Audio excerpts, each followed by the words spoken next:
กำลังเกี่ยมพร้อมพี่น้องเลยเนาะกำลังเกี่ยมจะออกเดินทาง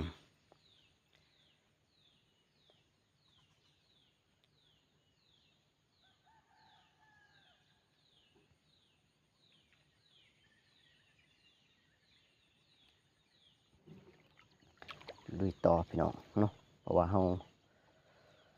มาลุ้นกันว่าสิมีพุงหรือบ่พี่น้องเลยเนาะมื้อนี้ก็มาแต่เช้าๆเลยมื้อนี้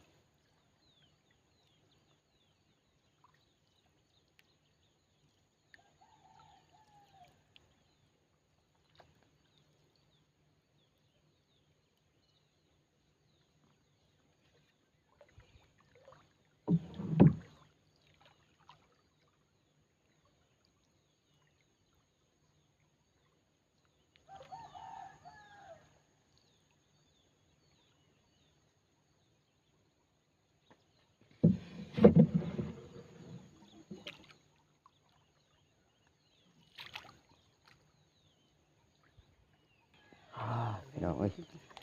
เจอพุงมาแล้วพี่น้องเอ้ย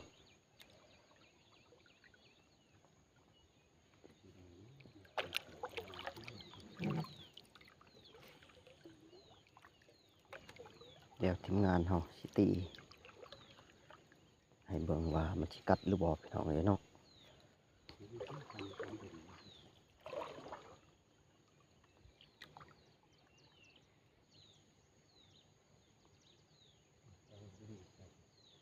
หรือเขาใช้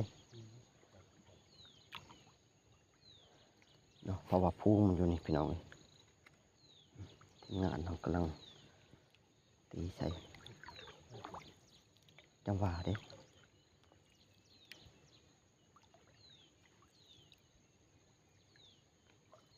เพราะว่ามันไหลปลาชิว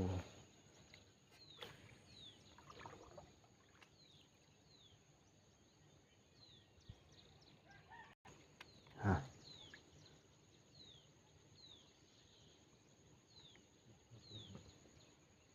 เป็นอะไร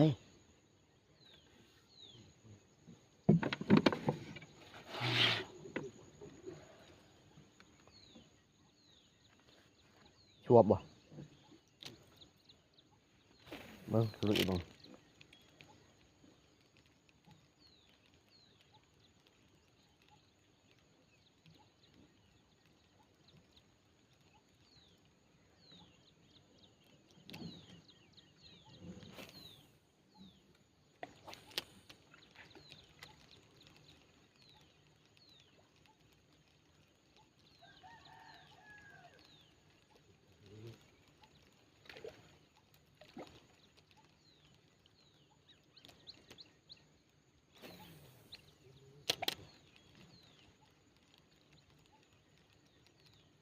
ไปทางใดเลยมันอยู่ในกอไม้นี่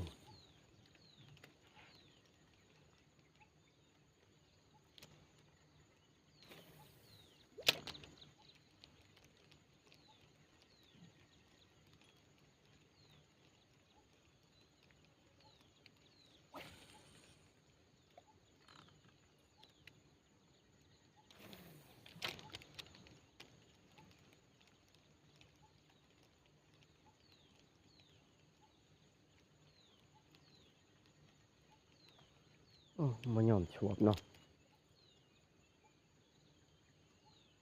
มึงนึงมันชวบเบ็ดอยู่บ่มึงนึง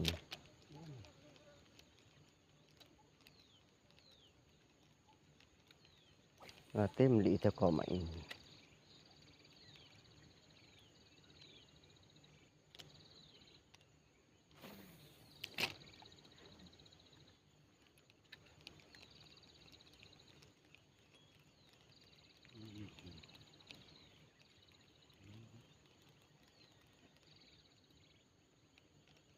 บ่บ่กัดเนาะ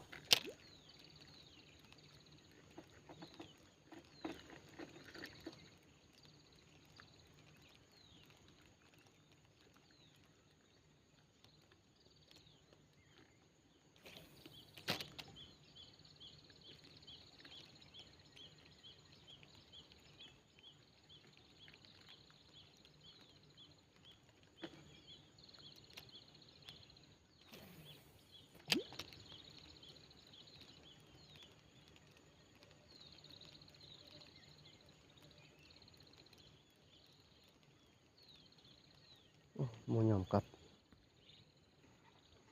มาเลยวะโอ้อย่าให้มันเกาะเด้อ โอ้หมดเลย โบอยูเขาบอกเลย โอ้ยจานน่ะ ตัวใหญ่ถือแล้วโลดเพราะว่ามักเบ็ดมันบกคัก ตัวนั้นไปเลยตัวบวก บ่วงมันบกคักเห็นบ่เขาบอกเลยบ่วงเนี่ยบกคัก อืม สิได้อีหลีเนาะ เอาได้มาผลิตเด็ด ในเลยเดี๋ยวบางหนึ่งเลยอันดับเขาเบิ่งมันจะเข้าโลโอ้พี่น้องเลยเนาะถือตัวเดียว เลยขอเบ็ดไป เอาไว้ให้ดูก็ยังดูตากแดดเพื่อนที่เป็นเพื่อนดี ฮะ จะได้ที่อืม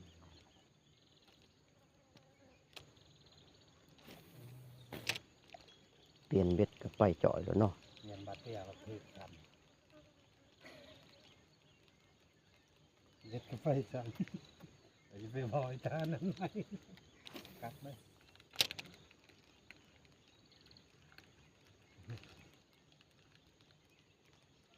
แล้วเนี่ยพอดีไปอ่านนี่จะเอาลูกเอง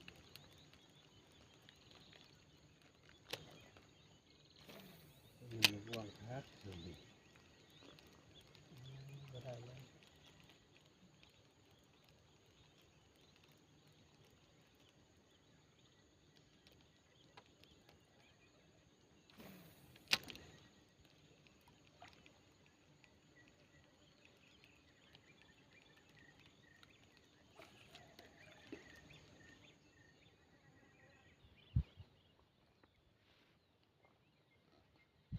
เพราะว่ามันเกินเป็นโพรง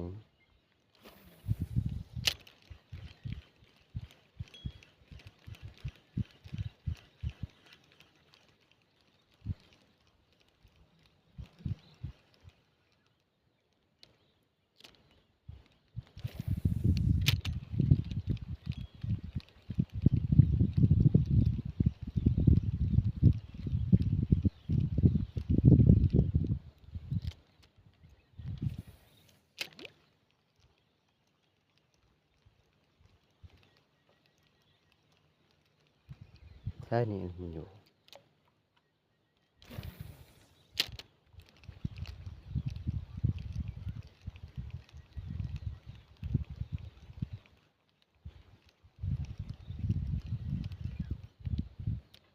มันที่ยังอยู่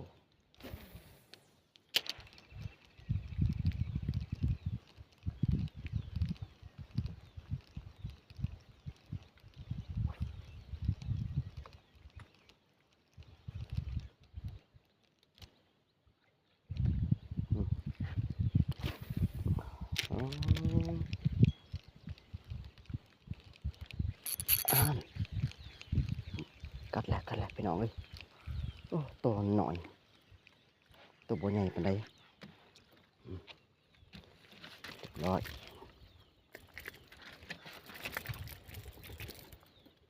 พุ่งหน่อยเนาะตัวนี้มันจะบัวใหญ่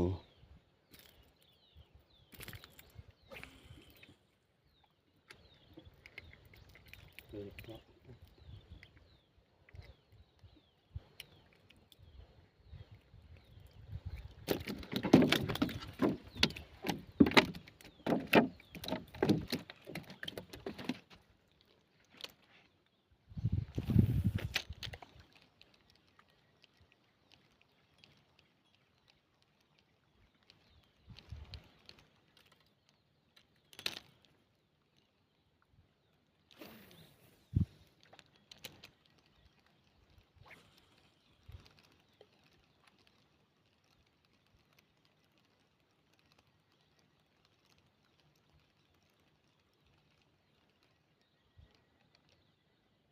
ทำได้แล้วมันไป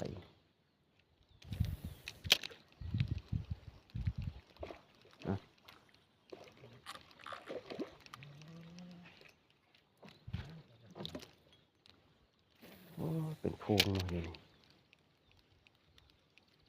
อ่านอ่านอ่านโอ้หลุดฉ่ำโอ้กัดบ่ติดพี่น้องเลยเป็นพูงเลยเพราะว่าพูงมันบ่ใหญ่อ่านโอ้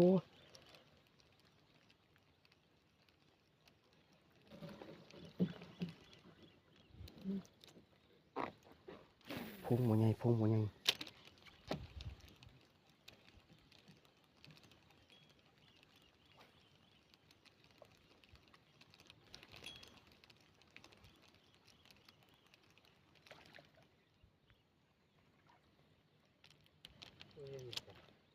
เหงื่อแบบเดียว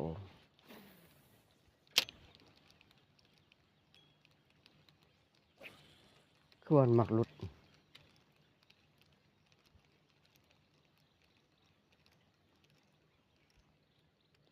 แต่ว่ามันกัดจากมาได้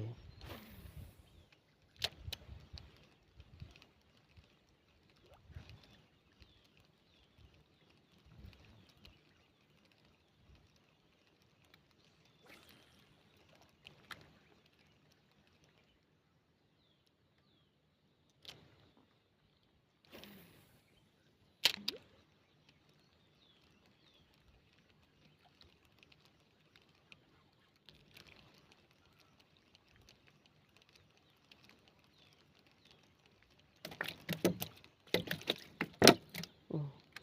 บ่เห็นเลยไหนเด้อไป